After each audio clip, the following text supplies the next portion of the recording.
Assalamualaikum warahmatullahi wabarakatuh. Selamat pagi anak-anak, selamat bertemu kembali. Hari ini di pertemuan kedua ini kita akan mempelajari tentang My Perusahaan Dagang, lanjutan dari pertemuan sebelumnya. Di pertemuan sebelumnya kita sudah membuat data awal perusahaan baru, perusahaan dagang. Untuk yang berikutnya ini kita akan melanjutkan untuk pengisian jurnal, karena yang sebelumnya kita sudah membuat daftar pelanggan dan juga pemasok.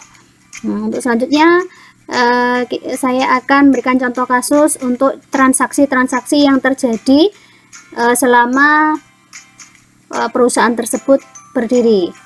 Oke, simak terus ya. Oke, sekarang kita masuk ke contoh kasus perusahaan dagang ya, dimana di pertemuan sebelumnya kita sudah menginput data perusahaan dagang yang baru, yaitu PT Mutu Jaya Abadi. Kita juga sudah membuat kartu pelanggan dan juga kartu pemasok. Terakhir kemarin kita sudah input data transaksi tanggal 1 Januari, yaitu penyetoran modal sebesar 100 juta rupiah dengan rincian 75 juta dari Tuan Amran, kemudian yang 25 juta dari Nyonya Sofia. Nah, sekarang kita akan masukkan di pertemuan kedua ini, kita akan masukkan data transaksi mulai tanggal 2 Januari sampai dengan tanggal 30 Januari. Nanti bisa dilanjutkan untuk pertemuan berikutnya ya. Sekarang kita masuk ke aplikasi Mayop, kita masukkan open ini. Oke, kita pilih yang bawah karena ini memang Oke, kita lihat transaksinya yang tanggal 1 Januari 2019. Nah, ini sudah masuk ya, tinggal kita lanjutkan di tanggal 2. Nah, tanggal 2 itu transaksinya adalah Tuan Amran melakukan setoran tunainya ke Bank Mandiri, setoran tunai yang 75 juta ya, setoran tunai modal langsung ke bank. Jadi kita langsung masuk ke bankingnya, kita pilih yang receive money. Nah, jangan lupa di sini kita masukkan BM01 untuk nomor transaksinya yang ada di sini tanggal 2 Januari 2019. Kosongi payrollnya, amount receive-nya diisi sebesar 75 juta. Ketika pengisian di sini jangan masukkan titik ataupun koma, langsung dimasukkan nominalnya saja, maka dia akan baca sendiri. Oke, payment metodenya, metode pembayarannya adalah secara tunai atau cash. Jadi kita pakai yang seperti ini memonya, setoran tunai Tuan Amran. Nah, seperti ini. Kita pakai akun yang dipakai adalah piutang pemegang saham 1301. Oke, 75 juta ya, sudah seperti ini. Nah, sebelum kita merecord atau menyimpannya, jangan lupa silakan dilihat out of balance-nya, apakah bernilai ada nilainya atau 0. Kalau misalnya nilai nominalnya adalah 0 seperti ini, berarti ini sudah balance atau sudah benar. Tinggal kita record. Nah, di sini silakan dilihat juga nanti perubahannya. Ketika di sini balance-nya awalnya adalah 0, maka ketika kita record apakah nantinya masuk? Nah, langsung masuk sebesar 75 juta. Intinya berarti yang tadi kita masukkan datanya sudah masuk dan sudah dibaca sebesar 75 juta. Nah, berikutnya kita lanjut di tanggal 3 Januari, giliran Nyonya Sofia yang melakukan setoran tunai ke bank. Totalnya adalah 25 juta. Jadi kita tetap di sini di receive money. Nah, di sini kita masukkan lagi BM010002. Ini juga tinggal menghapus yang depan, yaitu tanggal 3 Januari. Nah, amount receive-nya totalnya adalah 25 juta. bentuknya adalah cash, memonya adalah setoran tunai, namanya Sofia.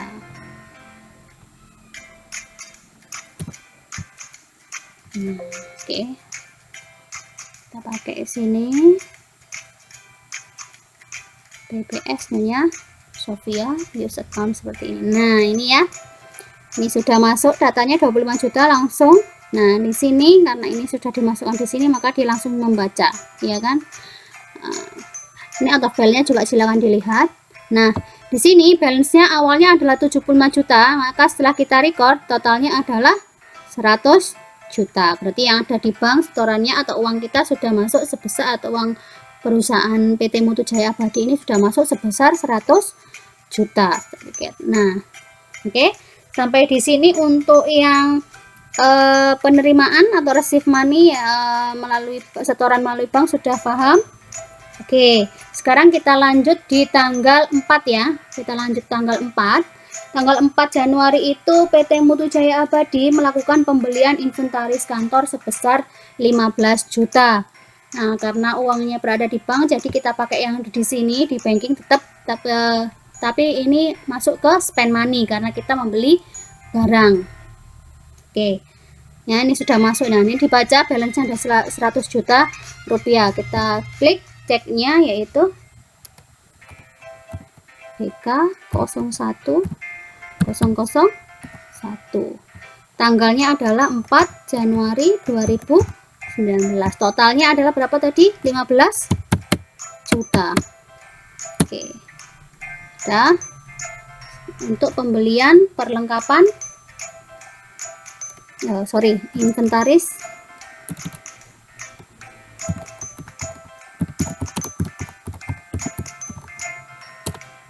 kantor, inventaris dan peralatan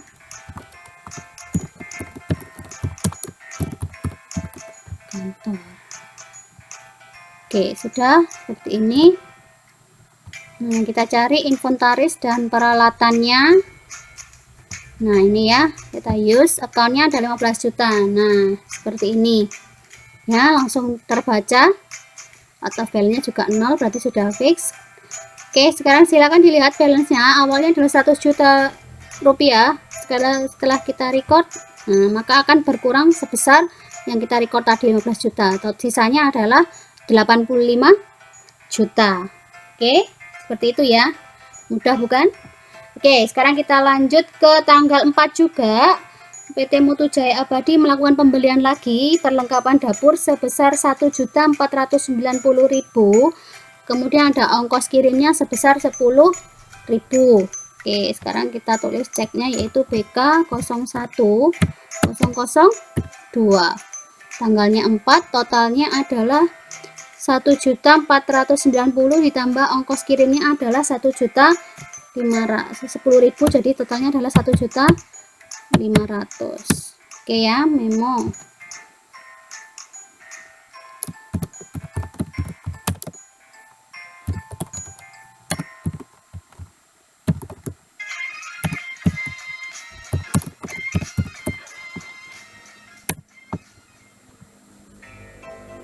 Oke, cari perlengkapan dapur, use account sebesar 1.490.3. Oke, berikutnya yang 10.000 adalah ongkos kirimnya. Oke, kita cari ongkos kirimnya adalah beban pengiriman itu di 6.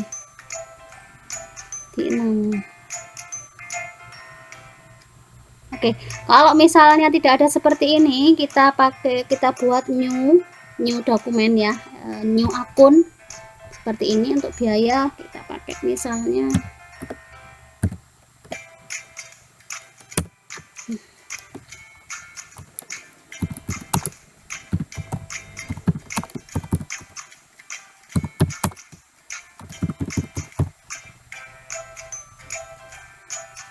oke. Nah, kita bisa pakai nanti di sini bisa menambahkan.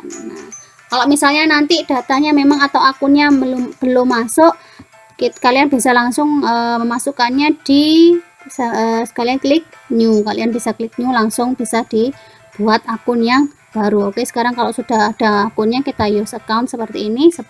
Nah, totalnya adalah pas 1.500.000 ya, sudah masuk 10.000. Oke, kita kalau sudah seperti ini, langsung bisa kita record. Nah, masuk ya. Oke, mudah bukan? Oke, kita lanjutkan lagi. Kemudian tanggal 5 Januari PT Mutu Jaya Abadi melakukan pembelian laptop atau barang yang akan dijual kembali itu yaitu laptop Sony Vaio 500 Core i7 dari PT Maju Mapan Bersama sebanyak 5 buah dengan harga per unitnya sebesar 5 juta per unit. Jadi kalau misalnya per unitnya 5 juta, kalau 5 berarti totalnya adalah 25 juta. Nah, transaksi pembelian tersebut dibayar secara cash atau tunai. Berarti kalau pembelian kita masuk ke purchase ya. Purchase, kita masukkan enter purchase seperti ini. Suppliernya kita pilih Maju Mapan Bersama. Oke, use supplier. Nah, seperti ini. Nah, di sini kita masukkan datanya ya, jangan lupa. BK 010003. Tanggalnya adalah 5 Januari 2019.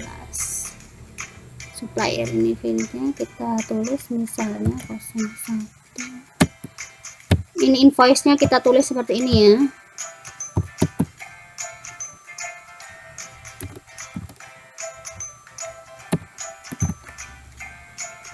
Nomor 1 untuk invoice-nya JMM tahun 2019. Oke, totalnya yang ini adalah 5 ya. Kemudian berikutnya kita bisa lihat yang diterima adalah 5. Kemudian kita tulis di sini juga pilihannya, item numbernya di sini kita tulis 500 tadi Sony ya, laptop Sony 500 Core i7. Oke ya, setelah kita masukkan data penjualan tadi, akan muncul di record journal entry-nya seperti ini ya. Kemudian kita akan coba kita klik all, maka akan muncul transaksi yang mulai dari tanggal 1 Januari sampai dengan tanggal, kita sudah masukkan sampai dengan tanggal 5 Januari. Oke ya. Oke, sampai di sini dulu. Mudah-mudahan kalian paham apa yang saya sampaikan tadi. Untuk input data transaksi mulai tanggal 2 Januari sampai dengan tanggal 5 Januari 2019. Oke, untuk pertemuan berikutnya kita akan lanjut untuk input data transaksi di tanggal selanjutnya. Oke, terima kasih atas perhatiannya, semoga ilmunya bermanfaat. Wassalamualaikum warahmatullahi wabarakatuh.